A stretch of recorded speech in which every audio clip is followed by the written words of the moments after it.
Bismillahirrahmanirrahim. Assalamualaikum warahmatullahi wabarakatuh.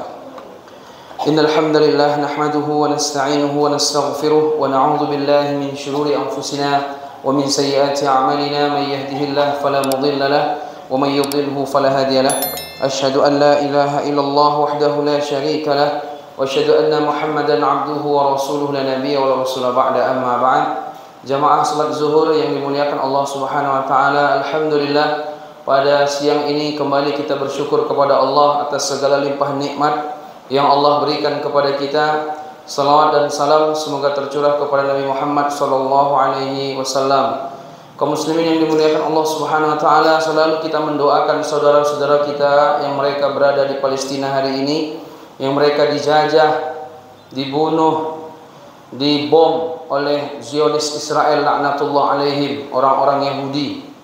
Mudah-mudahan Allah menangkan kaum muslimin yang di Palestina dan mereka bisa segera merdeka dari penjajahan Israel. Jemaah yang dimuliakan Allah Subhanahu wa taala, pada pertemuan ini kita akan lanjutkan kajian kita. Kita membahas hadis yang keempat, yaitu keutamaan mendapatkan keridhaan orang tua. An Abdullah bin Amr bin As radhiyallahu anhuma anin Nabi sallallahu alaihi wasallam qala ridallah fi ridal walidain wa sukhtillah fi sukhtil walidain, rawahu Tirmidzi. Dari Abdullah bin Amr bin As dari Rasulullah sallallahu alaihi wasallam bersabda, keridhaan Allah itu berada pada keridhaan orang tua, dan kemarahan Allah itu juga berada pada kemarahan kedua orang tua. Maka tidak diragukan lagi bahwa hak kedua orang tua itu sangat besar kepada anak. Bahwa kalau misalnya orang tua marah kepada anaknya, bisa jadi Allah akan marah juga kepada anak tadi. Kalau ternyata orang tuanya ridho kepada anaknya, makanya Allah pun juga akan ridho kepadanya. Cuma nanti bagaimana ridhonya itu kita kaji. Jemaah yang dimuliakan Allah, sangat besar keagungan orang tua. Sampai-sampai Allah mengatakan dalam Al-Quran surat Luqman ayat 14, anishkurli wali walidayka ilayyal masir, hendaknya engkau bersyukur kepadaku. Allah perintahkan kita bersyukur kepada Allah. Wali walidayka, begitu pula kepada orang tua. Wa ilayyal masir, dan kalian semua akan kembali kepada saya, kepada Allah Subhanahu wa taala. Jadi Allah sandingkan untuk bersyukur kepada Allah dengan bersyukur atau berterima kasih kepada orang tua. Begitu hebat orang tua di hadapan Allah Subhanahu wa taala. Wa ilayyal masir, semua akan kembali. Maka nanti kata para ulama tafsir, di hari kiamat semua kembali kepada Allah. Maknanya Allah akan tanya sejauh mana bakti anak kepada orang tua. Allah akan tanya sejauh mana bakti anak kepada orang tua. Kalau anaknya durhaka, berarti dia juga durhaka otomatis kepada Allah dan dia akan diazab oleh Allah Subhanahu wa taala. Kemudian dalam ayat lain surat Al-Isra yang sekarang sering dibaca ayat pertama tentang Masjid Aqsa. Tapi ini ayat 23, bukan ayat pertama. Apa kata Allah Subhanahu wa taala? Wa qadha rabbuka alla ta'budu illa iyyah wa bil walidaini ihsana. Allah perintahkan jangan menyembah kecuali hanya kepada Allah saja dan berbaktilah kepada orang tua. Kata ulama tafsir bahwa berbakti, disuruh untuk berbakti kepada Allah disandingkan dengan berbakti kepada orang tua. Betapa mulianya orang tua. Di sini kalimatnya ihsana, maf'ul mutlak, menandakan bahwa berbakti kepada orang tua bukan hanya berbakti tanggung-tanggung aja, enggak, tapi berbakti kepada orang tua dengan sebakti-baktinya, dengan semaksimal-maksimalnya. Begitu yang Allah inginkan. Maka Bapak Ibu sekalian, kalau Bapak Ibu mungkin dah meninggal orang tuanya, dah meninggal, sekarang jadi orang tua ya, anaknya berbakti enggak? Atau agak ada Fir'aunnya dikit, maling kundang? Itu yang salah siapa? Kalau kata Ibnu Qayyim, kalau ada anak durhaka kepada orang tua di waktu besar, ini biasanya ya, itu karena orang tua terlebih dahulu durhaka sama anak di waktu kecil. Kenapa? Karena tidak pahamkan agama kepada anak. Itulah bentuk kedurhakaan orang tua kepada anak. Jadi kewajiban orang tua ini memahamkan agama. Kalau ngasih makan, tidak usah bahas lagi makan-makan itu. Ayam pun ngasih makan anaknya, kucing pun ngasih makan anaknya. Tidak usah jadi orang untuk ngasih makan anak. Tapi untuk mengajarkan agama, kucing tidak bisa. Kalau mengajarkan agama, ayam tidak bisa. Tapi manusia bisa, karena manusia ada akal dan dia wajib belajar agama. Jadi bakti orang tua kepada anak di waktu kecil, memahamkan agama. Pertanyaannya, Bapak Ibu, dulu memahamkan anak agama apa enggak? Enggak, berarti durhaka. Dan nanti akan dibalas di saat anaknya besar, dia pun durhaka. Kecuali yang memang Allah beri rahmat kepada anaknya. Tapi kalau orang tuanya berbakti kepada anak di waktu kecil, dipahamkannya agama, taat sama Allah, taat sama Rasulullah, tahu dia perintah Allah, maka insya Allah anak nggak akan durhaka kepada kita di saat kita nanti besar. Makanya kata ulama Ibnu Qayyim Al-Jauziyah, bakti, kalau bicara bakti kan ada dua, bakti anak ke orang tua, bakti orang tua kepada anak. Tapi kalau ditanya mana yang lebih dulu ditanya, yang pertama kali ditanya Allah bakti orang tua kepada anak, baru nomor dua bakti anak kepada orang tua. Tapi pembahasan kita sekarang bakti anak kepada orang tua. Kita nggak begitu membahas bakti orang tua kepada anak. Jamaah yang dimuliakan Allah. Dalam hadis yang lain, yang hadis diriwayatkan oleh Imam Muslim, apa kata Nabi Shallallahu Alaihi Wasallam? Rohima anfun. Sampai 3 kali kata Nabi, sungguh celaka, celaka, celaka. Siapa yang celaka, celaka, celaka ini? Sampai 3 kali kata Nabi. Qila man ya Rasulullah, man ya Rasulullah. Ketika itu ditanya sama sahabat, siapa yang celaka, celaka, celaka ini? Ya Rasulullah, kata para sahabat, qala man adraka abawaihi anil indal kibari ahadahuma au kilahuma falam yadkhul jannah. Kata Nabi SAW, orang yang mendapati orang tuanya sudah tua renta.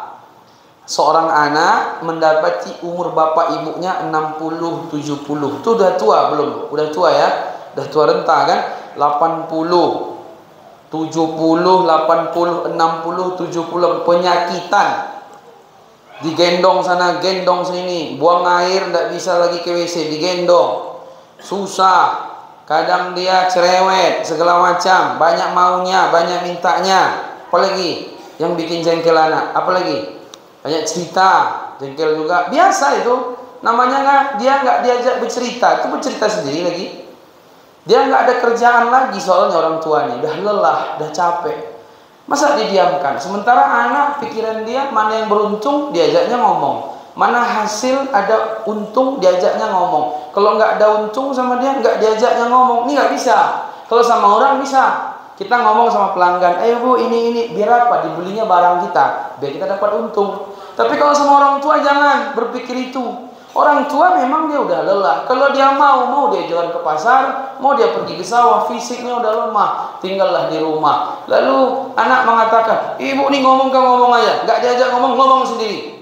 Nggak masalah, memang karena dia kondisinya begitu, makanya ajak dia ngomong, biar nggak ngomong sembarangan. Sebagian anak enggak, dia berpikir ngomong kalau ada untung. Kalau sama orang tua enggak, ada untung nggak ada untung ngomong, biar orang tua terhibur. Makanya kalau bisa orang tua kalau sudah tua tinggal sama anak, jangan ditaruh di panti asuhan, anak durhaka itu. Naruh orang tuanya di panti asuhan, sementara dia mampu, ditaruhnya juga di panti asuhan, anak durhaka. Kenapa nggak ditaruh di rumahnya? Karena ayatnya indakal kibaru ahaduhuma au kilahuma fala taqul lahum uffin. Ada perintah orang tua tinggal sama anak, apalagi anak laki-laki. Itu harus. Makanya jamaah yang dimuliakan, kata Nabi celaka, celaka, celaka. Siapa yang celaka? Orang yang mendapati orang tua yang sudah tua renta, 60, 70. Bapak Ibu ini nanti matinya ini rencana tua renta dulu atau masih muda mati? Nggak tahu ya. Tergantung maunya Allah, bukan tergantung maunya kita ya. Ada yang mati 50 enggak sempat tua renta kan? Tapi ada yang mati 85. Ada yang mati kemarin 96. Itu luar biasa itu. Kata Nabi Shallallahu Alaihi Wasallam, siapa yang mendapati orang tuanya sudah tua renta, salah satu atau keduanya, tapi nggak bisa bikin dia masuk surga. Jadi kesempatan anak masuk surga yang sangat besar peluangnya, tunggulah orang tuanya tua renta. Kalau tua renta orang tuanya, peluang masuk surga besar. Saya tidak sempat mendapati orang tua saya tua renta, meninggal duluan. Sedih saya. Cuman memang sebenarnya kalau dia sempat tua renta, ujian berat bagi anak kan. Tapi kalau anak durhaka itu ujian berat. Tapi kalau anak berbakti itu peluang masuk surga yang paling besar. Makanya minta-mintalah kalau bisa anak yang berbakti itu orang tuanya sampai tua renta, biar sama dia, biar dia masuk surga. Kalau dia nggak bisa masuk surga, celaka orang yang seperti ini. Jemaah yang dimuliakan, senang nggak kalau punya anak berbakti? Senang. Cuman orang tua kadang lebih senang anaknya banyak duit. Ketika duit anaknya banyak, dia nggak berbakti. Waktu masih muda orang tuanya dia belum sadar. Tapi ketika orang tuanya sudah tua renta, baru dibilangnya, saya tidak butuh duit anak, tapi saya butuh bakti anak. Ditelepon sekali seminggu pun jadi. Ini enggak. Ada orang tua, ada anak saya dapati, orang tuanya itu tinggal sama cucu, bukan sama anak-anaknya. Ada enggak di kita di sini begitu? Itu anak durhaka semuanya. Tinggal sama cucu, lebih mau dia sama menantu dari cucunya daripada tinggal sama anaknya. Setahun sekali pun anak-anaknya nggak nelpon. Ketika Idul Fitri datang, saya datang ke situ, ibunya menangis. Kenapa? Anak-anak nggak ada yang nelpon. Ada yang di Padang, ada yang di sini, ada yang di situ. Laki perempuan nggak ada yang menelpon. Ini kalau ada anak-anak yang begini, nanti kalau dia punya anak, anaknya pun menggitukan dia. Coba aja nggak percaya. Makanya kalau ada orang hidupnya susah terus, coba cek bagaimana komunikasi dia kepada orang tua. Kalau seorang istri hidupnya susah terus, coba cek bagaimana komunikasi dia dengan suaminya. Begitu kaidahnya. Jemaah yang dimuliakan. Tapi bukan berarti kita ketika disuruh berbakti kepada orang tua semua disuruhnya kita lakukan. Tidak boleh kalau dia bermaksiat kepada Allah. Allah nomor satu. Dalam Quran Allah katakan, wa in jahadaka ala an tusyrika bima laysa laka bihi ilm fala tuti'huma wa sahibhuma fid dunya ma'rufa. Kalau mereka menyuruhmu untuk berbuat syirik kepadaku, kata Allah, yang kamu tidak punya ilmu tentang itu, jangan taati orang tuamu dan tetap berbuat baik kepada mereka sampai kapanpun. Ada anak-anak bertanya begini, Ustaz, ayah saya waktu saya kecil dulu dia hilang, pergi, entah kemana. Setelah kami sudah gede, dia udah tua penyakitan, baru datang minta tolong sama kami. Dulu ibu kami ditelantarkannya, dia pergi sama janda, sama gadis kadang ada juga. Pergi dia, ditinggalkannya ibu kami. Kami bertiga terpaksa ibu awalnya hidup dari nafkah ayah. Setelah itu mau tidak mau sang ibunda bekerja di pesantren, masak, akhirnya menghidupi kami. Habis itu ayahnya pun sudah tua datang, bahwa engkaulah anak saya, tolong bantu saya. Sakit hati tidak anak begitu? Sakit hati kali dia. Apakah saya boleh nggak usah berbakti sama orang tua saya, Ustaz? Tetap berbakti kepada orang tua. Kalau itu urusan orang tua sama Allah, kenapa dia nggak mendang nafkah anaknya dulu? Biar dia yang berdosa, dia yang mempertanggungjawabkan di hari kiamat dengan Allah. Tapi kita sebagai anak tetap berbakti. Jangankan dia nggak membayar nafkah, jangankan orang tua yang sibuk minum tua, berjudi segala macam, yang dia mengajak syirik sama Allah aja, tetap berbakti kepada dia dalam perkara-perkara yang tidak melanggar aturan Allah. La ta'ata li makhlukin fi maksiatin khaliq. Justru Bapak Ibu, kalau ada orang tua yang sejak kecil merawat anaknya, menyekolahkan anaknya bagus sampai anaknya dewasa, lalu dia berbakti ke orang tua, secara logika agak wajar kan? Agak wajar karena orang tuanya baik. Tapi kalau yang nomor dua, yang nomor pertama tadi, ayahnya nggak menafkahi dia, justru mengapain ibu dia, sakit hati anaknya kan? Ketika nanti sudah tua anak orang tuanya, anaknya sudah dewasa, dia tetap berbakti kepada ayahnya. Justru yang pertama ini lebih besar pahala berbakti kepada orang tuanya di saat orang tuanya dulu tidak berbakti kepada dia di waktu kecil, tidak membiayai kehidupannya entah ayahnya entah ibunya. Ketika sudah besar anaknya, tetap berbakti kepada orang tua yang sudah tua yang nggak bertanggung jawab dulu kepada anaknya. Justru lebih besar pahalanya. Kalau yang kedua kan dia berbakti sama ayahnya, wajar karena ayah bapak ibunya memang memperhatikannya sejak kecil sampai dewasa. Tapi yang nomor pertama kan enggak dirawatnya anaknya terlunta-lunta, tinggal di panti jompo, di panti asuhan, kadang diajak sana, diajak berpisah mereka semua. Di hari tua orang tuanya, anaknya bersukses. Nampak orang tua tetap berbakti. Justru pahalanya 2 kali. Nanti bagaimana maksiat dia dulu, biar urusan Allah nanti di hari kiamat. Ustaz, kalau ada orang tua datang kepada anaknya, ceraikan istrimu misalnya, ceraikan istrimu, itu gimana itu? Taat nggak kita sama orang tua kita? Kan dulu ada Umar bin Khattab menyuruh anaknya Ibnu Umar, Abdullah bin Umar, menceraikan istrinya. Diceraikan sama Ibnu Umar. Terus datangnya ayah, datang ibu kita bilang, ceraikan istrimu. Gimana kira-kira? Boleh menceraikan apa tidak? Kata Imam Ahmad, ketika Imam Ahmad didatangi sama seseorang, wahai Imam Ahmad, ayah saya, ibu saya menyuruh menceraikan istri saya. Gimana kira-kira? Apa harus taat juga sama orang tua saya? Kata Imam Ahmad, kata dia, karena Umar bin Khattab dulu menyuruh anaknya menceraikan istrinya, ditaati sama anaknya. Kata Imam Ahmad, bilang ke orang tuamu, apakah dia sudah seperti Umar bin Khattab? Dan dia ahli ilmu, dan dia paham semuanya, dia nggak mungkin sembarang berbicara. Kalau tidak ada alasan syar'i, nggak boleh dia menceraikan istrinya. Tapi kalau karena alasan syar'i, istrinya melalaikan anaknya, tidak pernah ibadah lagi, melawan ini, nggak berterima kasih, kalau diperintahkannya, ditambah pula istri melawan syariat, maka ceraikan lebih baik, karena mengikuti perintah orang tua. Wallahu a'lam bishawab. Assalamualaikum warahmatullahi wabarakatuh.